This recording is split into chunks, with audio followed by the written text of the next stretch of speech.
नमस्कार दोस्तों, मैं अमित भंडारी आपका स्वागत करता हूँ आपके अपने यूट्यूब चैनल पे। तो आज हम टिहरी रियासत के बारे में पढ़ेंगे। ठीक, तो वीडियो को बिना आपका कोई टाइम वेस्ट किए हुए वीडियो को शुरू करते हैं।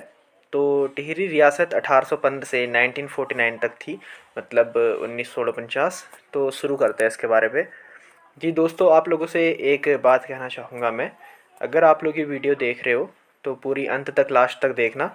बीच पे ही वीडियो को शॉर्ट शॉर्ट करके देखने का कोई फ़ायदा नहीं है। जैसे आप सपोज़ शॉर्ट शॉर्ट करके देखते हो तो इसमें आपको काफ़ी नुकसान होगा। ठीक है, अगर आप वीडियो को फर्स्ट से लास्ट तक आराम से समझते समझते हुए देखोगे तो इसमें आपको एकदम एक्यूरेट सब कुछ पता लग जाएगा, कैसे क्या है कैसे क्या नहीं है।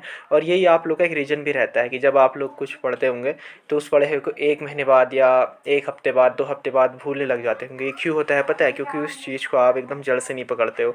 किसी भी चीज़ को जड़ से पकड़ो, ठीक है, जड़ से तने तक जाओ किसी भी चीज़ के, तब उस चीज़ को आप अच्छे से एकदम ग्रहण कर पाओगे। ये क्लियर बात है। यहाँ पे भी ऐसा ही है। वीडियो पे ऐसा नहीं कि ये मुझे आता है, ये मुझे आता है, मैं आगे को जाता हूँ, आगे को जाता हूँ, ऐसा बिल्कुल मत करना आप लोग। पूरी वीडियो नीचे से लास्ट तक देखना पूरी, ठीक है, तो आपको पूरी अच्छे से समझ में आएगी। तो वीडियो को शुरू करते हैं। टिहरी रियासत के तत्कालीन महाराजा सुदर्शन शाह ने 30 दिसंबर 1815 को इस नगर की नींव रखी थी। ठीक, टिहरी नगर की नींव कब पड़ी? 30 दिसंबर 1815 को नींव रखी थी। बट जो 4 मार्च 1820 है, 4 मार्च 1820 को सुदर्शन शाह और ब्रिटिश सरकार के मध्य एक संधि हुई। ठीक, 4 मार्च 1820 ये काफ़ी इंपॉर्टेंट डेट है, इसको याद कर लेना। इस दिन एक संधि हुई थी सुदर्शन शाह और ब्रिटिश सरकार के मध्य। इस संधि के तहत ऐसा हुआ था, आधिकारिक तौर पर ब्रिटिश सरकार ने टिहरी गढ़वाल पर राजा सुदर्शन शाह व उनके वंशजों का अधिकार स्वीकार कर लिया। ठीक, आधिकारिक तौर पर कब मतलब इनका अधिकार स्वीकार कर लिया? ये किया था 4 मार्च 1820 के दिन। उसके बाद ये क्वेश्चन है उसके, रवाई परगने को टिहरी राज्य में कब शामिल किया गया? रवाई परगने को टिहरी राज्य पे शामिल किया गया 1824 पे। ठीक, रवाई परगने को टिहरी राज्य पर शामिल किया गया 1824 पे। उसके बाद नेक्स्ट क्वेश्चन, टिहरी राज्य में ब्रिटिश सरकार का राजनीतिक प्रतिनिधित्व कुमाऊं के कमिश्नर को कब सौंपा गया?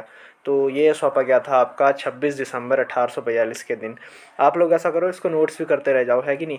जब आप लोग इसको देखोगे और उसके बाद सुनोगे और उसके बाद नोट करोगे तो आप लोगों को काफ़ी फ़ायदा मिलेगा, कभी नहीं भूलोगे। उसके बाद हम बात करते हैं सुदर्शन शाह की। ठीक है, जो कि 1815 से 1859 तक थे। सुदर्शन शाह के बारे में, यह टिहरी रियासत के प्रथम राजा थे सुदर्शन शाह। ठीक है, टिहरी रियासत के प्रथम राजा थे सुदर्शन शाह। इन्होंने अपनी राजधानी श्रीनगर, जो कि पौड़ी गढ़वाल पे थी, वहाँ से टिहरी स्थानांतरित की थी। कब की थी इन्होंने? 30 दिसंबर 1815 के दिन की थी। और इस दिन था शुक्रवार था। ठीक है, कभी कभी बन भी जाते हैं ऐसे क्वेश्चन, आयोग कभी कभी पूछ लेता है शुक्रवार। ठीक है, ये आप लोग को अच्छे से याद हो गया होगा, उस दिन शुक्रवार था। और इनके ही काल में 1815 में ट्रेल कुमाऊं का असिस्टेंट कमिश्नर बना था। किनके काल पे? सुदर्शन शाह के टाइम पे। उसके बाद अगला क्वेश्चन, किसने नागपुर परगने में टिहरी गढ़वाल तथा ब्रिटिश गढ़वाल के बीच भूमि प्रबंध कर सीमा का निर्धारण किया? तो ये क्या था? ट्रेल ने। उसके बाद नेक्स्ट, एक सुदर्शन शाह थे वो, ठीक है, रचनाकार भी थे। सुदर्शन शाह रचनाकार भी थे। तो सुदर्शन शाह खुद रचनाकार थे, साथ ही वे बहुत रचनाकारों को अपने दरबार पे रखते थे। जैसे जिन रचनाकारों के नाम हो गए यहाँ पे, गुमानी पंत हो गए, अजब राम हो गए, ज्वालाराम हो गए, हरिदत्त शर्मा हो गए, रामदत्त बहुगुणा हो गए, कुमुदानंद हो गए। ठीक है, क्योंकि ये क्या कहते हैं, रचनाकार थे और इनको रचनाओं से प्रेम था। कोई होते हैं इस टाइप से करके, जैसे कोई कवि होता है तो काफ़ी उनका लगाव होता है उससे, जो उनका प्रोफेशन होता है, तो ऐसे इनका भी था। ठीक है, तो इन्होंने भी कई रचनाकारों को अपने दरबार पर रखा था। उसके बाद नेक्स्ट क्वेश्चन थोड़े इससे रिलेटेड, मौलाराम के पुत्र का क्या नाम था? मौलाराम के पुत्र का नाम अजब राम था। शायद एक बार क्वेश्चन आया भी था किसी पे, मौलाराम के पुत्र का या मौलाराम के पिता का नाम। ठीक है, इसको याद कर लेना आप। नेक्स्ट है, सुदर्शनोदय काव्य ग्रंथ की रचना किसने की? तो ये की कुमुदानंद ने। ठीक, कुमुदानंद। सभासार ग्रंथ की रचना किसने की? सुदर्शन शाह ने सभासार ग्रंथ की रचना की, जो कि 7 खंडों पर ब्रजभाषा पर था, जिस पर कवि ने खुद को, अर्थात राजा ने स्वयं को कवि सूरत कहा है। तो नाम से ही स्पष्ट हो रहा है सभासार ग्रंथ। ठीक है, सभासार ग्रंथ 100 से इसको कहीं ना कहीं रिलेट कर लीजिए आप, 7 से।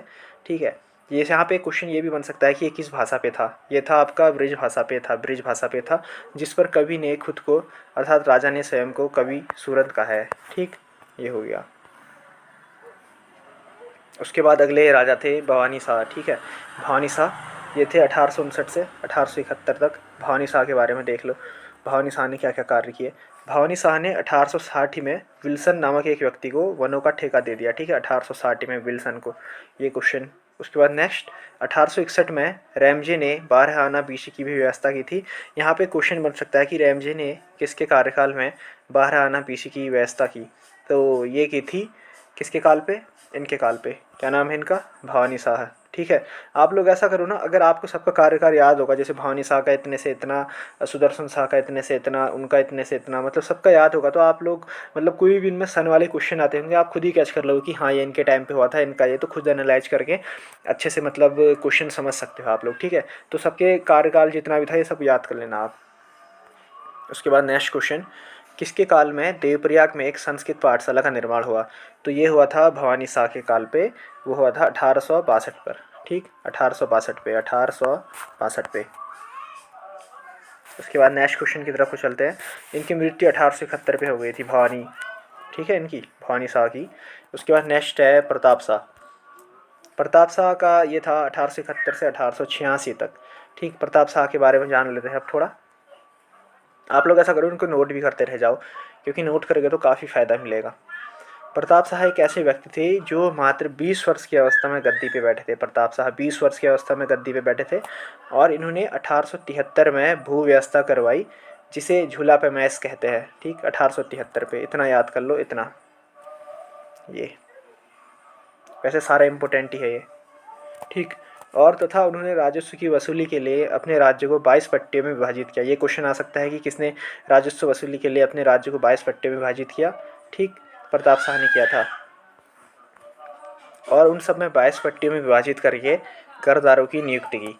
और उसके बाद उन्होंने 1877 में इन्होंने प्रतापनगर की स्थापना की। ये क्वेश्चन भी आ सकता है, प्रतापनगर की स्थापना कब हुई। ये हुई थी 1877 में प्रतापनगर की स्थापना। और उसके बाद 1882 में ढंढक भी हुआ था वहाँ, मतलब ये कुछ आंदोलन टाइप से था, ये हुआ था। ठीक, और इन्होंने मसूरी टिहरी श्रीनगर मोटर मार्ग का भी निर्माण कराया। ये क्वेश्चन भी आ सकता है। सारे इंपॉर्टेंट यहाँ पे मैंने डाल रखे हैं, तो आराम से देखो आप लोग। ठीक है, ये देखो, इन्होंने मसूरी टिहरी श्रीनगर मोटर मार्ग का भी निर्माण कराया था, कि इन्होंने, प्रताप शाह ने। तथा खैराती अस्पताल का निर्माण भी कराया था प्रताप शाह ने। और प्रिंटिंग प्रेस की स्थापना की थी प्रताप शाह ने। ठीक, उसके बाद नेक्स्ट 1883 पर इन्होंने अपनी राजधानी में अंग्रेजी स्कूल की स्थापना की। ठीक है, एक क्वेश्चन आएगा कि किसने अंग्रेजी स्कूल की स्थापना की, तो ये प्रताप शाह। ठीक, और कब की, 1883 पे। इतना आप लोगों का क्लियर हो गया होगा। उसके बाद नेक्स्ट कीर्ति शाह, तो इनका है 1886 से 1913 तक। ठीक, इन्होंने प्रताप शाह द्वारा बनाए गए विद्यालय को हाई स्कूल के रूप में परिवर्तित किया। देखो, प्रताप शाह ने जो विद्यालय बनाया था ना, कीर्ति शाह ने उसको हाई स्कूल बना दिया। यहाँ पे अच्छे से देख लो, विद्यालय बनाया प्रताप शाह ने, कीर्ति शाह ने हाई स्कूल बनाया। उसके बाद इंटरमीडिएट भी करा था कि नहीं, वो हम वीडियो के आगे को पढ़ेंगे कि इंटरमीडिएट क्यों नहीं किया था। उसके बाद नेक्स्ट देखो, इन्होंने हैवेट संस्कृत पाठशाला की स्थापना की। ठीक है, जो ये थे आपके कीर्ति शाह, इन्होंने हैवेट संस्कृत, ठीक है, हैवेट संस्कृत पाठशाला की स्थापना की थी। उसके बाद बैंक ऑफ गढ़वाल का भी गठन किया था इन्होंने। बैंक ऑफ गढ़वाल का गठन भी कीर्ति शाह ने किया था। और उसके बाद गढ़वाल सेफर्स नामक गढ़वाली पलटन का सृजन भी कीर्ति शाह ने किया। उसके बाद नेक्स्ट 1892 पर इन्होंने नाइट कमांडर तथा कंपेनियन ऑफ इंडिया की उपाधि दी गई। ठीक है, इनको कब दी गई, 1892 पर नाइट कमांडर तथा कंपेनियन ऑफ इंडिया की उपाधि, मतलब कंपेनियन ऑफ इंडिया मतलब सीएसआई की उपाधि। ठीक, 1892 पे। ये क्वेश्चन दो टाइप से पूछा जाएगा एग्जाम पे, कंपेनियन ऑफ इंडिया और सीएसआई। ठीक है, सीएसआई, ये वाला सीएसआई, इंग्लिश वाला सीएसआई, कंपेनियन ऑफ इंडिया। तो यहाँ पे कंफ्यूज मत होना, दोनों एक ही चीज़ है। और जो महारानी विक्टोरिया थी, उन्होंने उनके जन्मदिन पर टिहरी पर घंटा घर का निर्माण कराया। ठीक है, मतलब महारानी विक्टोरिया के जन्मदिन पर कीर्ति शाह ने मतलब 1897 पे घंटा घर का निर्माण करवाया था। ठीक है, ये नेक्स्ट क्वेश्चन आ भी गया, टिहरी पर घंटा घर का निर्माण कब हुआ, तो ये हुआ था आपका 1897 पे। उसके बाद नेक्स्ट नरेंद्र शाह के बारे में पढ़ते हैं हम। ठीक, नरेंद्र शाह, इनका था 1913 से 1946 तक।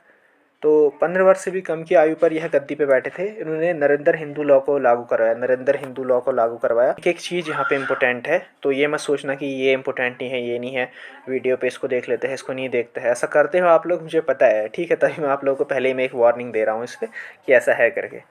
ठीक है, ये कहीं ना कहीं आप ही के लिए नुकसान होगा। उसके बाद नेक्स्ट, उन्होंने 1940 में जो प्रताप हाई स्कूल था उसको इंटर कॉलेज में परिवर्तित कर दिया। ठीक है, अभी मैं जैसे बता रहा था कि एक स्कूल था उसको हाई स्कूल इन्होंने बनाया, इंटर कॉलेज इन्होंने बनाया। इंटर कॉलेज किन्होंने बनाया, इंटर कॉलेज बनाया इसको आपके नरेंद्र शाह ने। ठीक है, याद कर लेना अच्छे से, यहाँ पे कन्फ्यूजन मत होना, इंटर कॉलेज पे, हाई स्कूल पे और स्कूल पे। और टिहरी में सार्वजनिक पुस्तकालय और कन्या पाठशाला की स्थापना भी की थी इन्होंने। किसने की थी? नरेंद्र शाह ने। कन्या पाठशाला की स्थापना कब की थी टिहरी में? 1942। ठीक है, 1942 पे। उसके बाद नेक्स्ट 1925 में नरेंद्र नगर में हेली हॉस्पिटल की स्थापना की इन्होंने। किसने की थी? ये की थी आपके नरेंद्र शाह ने। यहाँ पे क्वेश्चन भी आ सकता है कि हेली हॉस्पिटल की स्थापना कब हुई या कहाँ हुई करके। ये हुई थी 1925 में नरेंद्र नगर पे। उसके बाद नेक्स्ट क्वेश्चन है, टिहरी पर प्रथम जनगणना किसके काल पर हुई? तो टिहरी पर प्रथम जनगणना हुई थी 1921 पे नरेंद्र शाह के काल पे। ठीक। उसके बाद नेक्स्ट 1970 में गढ़वाल में एक भीषण अकाल पड़ गया था। ठीक, 1970 के टाइम पे गढ़वाल पे एक भीषण अकाल पड़ गया था। इस अकाल में आर्य समाज ने गढ़वाल रिलीफ फंड नाम से चंदा इकट्ठा कर अन्न वितरण की व्यवस्था की थी। ठीक है, इसको भी याद कर लो आप लोग। यहाँ पे एक चीज़ याद करो कि गढ़वाल पे भीषण अकाल कब पड़ा था। गढ़वाल पे जो भीषण अकाल था वो पड़ा था आपका 1970 पर। उसके बाद ये अंतिम राजा, इनके बारे में बात करते हैं। देखो, मानवेंद्र शाह 1946 से 1949 तक। कई इतिहासकारों की किताबों पर जो इनका राज्याभिषेक है ये 5 अक्टूबर 1946, तो कहीं 25 अक्टूबर 1946 दिखाई देता है। ठीक है, ये पीडीएफ है, ये खुद मैंने क्रिएट कर रखी है, तो मैंने सोचा ये आप लोगों को बता देता हूँ मैं।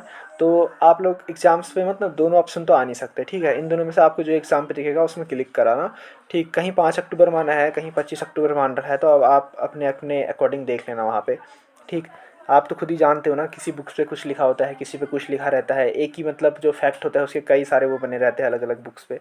तो नेक्स्ट है, जब मानवेंद्र शाह गद्दी पर बैठे इस समय इनकी रियासत पर व्यापक विद्रोह चल रहा था। ठीक है, इनकी रियासत पे व्यापक विद्रोह चल रहा था। इसी समय संपूर्ण देश पर आज़ादी की मांग हो रही थी। देखो, आज़ादी की मांग हो रही थी ना उस टाइम पे पूरे इंडिया पे, तो सिंपल सी बात है उत्तराखंड पे भी हो रही होगी। हो रही नहीं, मतलब हो रही थी। ठीक है, तो यहाँ आंदोलनकारियों में परिपूर्णानंद पैन्युली भी थे जिन्हें जेल पर डाल दिया गया और वे जेल से भाग गए थे। उसके बाद नेक्स्ट क्वेश्चन, टिहरी राज्य में आज़ाद पंचायत का गठन किसके नेतृत्व में हुआ था? ये हुआ था वीरेंद्र दत्त सकलानी की अध्यक्षता पे हुआ था टिहरी राज्य में आज़ाद पंचायत का गठन। उसके बाद नेक्स्ट क्वेश्चन, टिहरी रियासत का भारत में विलय 1 अगस्त 1949 पर किया गया था और यह 50वां जिला बन गया था। ठीक है, मतलब उस टाइम पे जो उत्तराखंड था ये हमारा, ठीक है, उत्तर प्रदेश का हिस्सा था, तो ये उस टाइम में यूपी का 50वां जिला बन गया था टिहरी रियासत। इसको याद कर लो, 50वां जिला। ठीक, 1 अगस्त 1949 के दिन। उसके बाद नेक्स्ट, टिहरी राज्य में वाद विवाद से संबंधित रजिस्टर कौन था जिसमें विभिन्न वाद विवादों को लिखा जाता था? तो ये रजिस्टर था फद्र तनाजा, जिसमें विभिन्न प्रकार के वाद विवादों को लिखा जाता था। ठीक है, फद्र तनाजा। उसके बाद नेक्स्ट है, टिहरी राज्य पर प्रमुख पदाधिकारी कौन कौन थे? ये थे, देखो, थानादार हो गया, वजीर हो गया, दीवान हो गया, सुपरवाइजर हो गया, पटवारी, प्रधान, थोकदार। ये क्वेश्चन आया भी था परसों 746 के एग्जाम पे, या किसी पे इससे रिलेटेड क्वेश्चन आया था, या यही क्वेश्चन था कि कौन सा इनमें से नहीं है।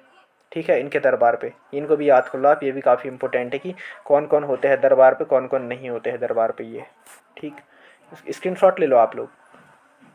सुदर्शन शाह के समय राज्य 4 ठाणा में बटा था। ठीक है, 4 ठाणा में बटा था राज्य, जिसके प्रमुख ठाणादार होते थे, और जो ये ठाणे थे ये पट्टियों में विभाजित थे। ठीक, तो आई होप आप लोगों को ये सब समझ आ गया होगा। अगर आप लोगों को समझ नहीं आया तो एक बार वीडियो दोबारा आगे से लास्ट तक देख लीजिए। जब आप लोग इस वीडियो को 3-4 बार देखोगे तो तब कहीं ना कहीं आपको ये चीज़ अच्छे से याद हो जाएगी। और यहाँ पे इस वीडियो के बारे में एक चीज़ आपको मैं कहना चाहूँगा, यहाँ पे सब कुछ, सबके कार्यकाल जितना भी है सब कुछ बता रखा है कि इतने से इतना, इतने से इतना। इसको अवश्य याद कर लेना, तो आपको काफ़ी मतलब ईजिली याद हो जाएगा ये सारी चीज़ें। ये फैक्ट समझने में काफ़ी आसानी रहेगी। तो मिलते हैं अगली वीडियो पे, और तब तक के लिए गुड बाय।